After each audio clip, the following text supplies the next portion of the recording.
राज्यात पावसानं हजेरी लावली आहे। गर्मीमुळे हैराण झालेली लोक वरुण राजाच्या आगमनामुळे सुखावली आहेत।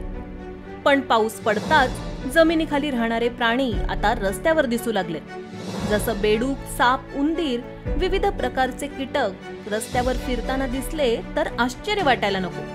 पण हे प्राणी कमी होते म्हणून की काय, आता चक्क महाकाय मगरी सुद्धा रस्त्यावर फिरताना दिसतायत। होय, चिपळूणमधील एक धक्कादायक व्हिडिओ समोर आलाय। या व्हिडिओमध्ये तुम्ही एका मगरीला रस्त्यावर मुक्त संचार करताना पाहू शकता। मीडिया रिपोर्टनुसार ही घटना चिपळूणमधील चिंचनाका या ठिकाणी घडली। रस्त्यावर मगर दिसल्यामुळे लोकांमध्ये भीतीचं वातावरण पसरलं आहे। चिपळूण शहरातून वाहणाऱ्या शिवनदीत मगरींचा मोठ्या प्रमाणात वावर असतो। पावसामुळे या नदींची पातळी उंचावली आणि त्यामधील मगरी रस्त्यावर चालत आल्या अशी शक्यता वर्तवण्यात येते। असो, मग मगर दिसताच लोक भीतीनं पळताना दिसतायत, तर काही लोक मोठ्या उत्साहानं या मगरीचा व्हिडिओ काढतायत।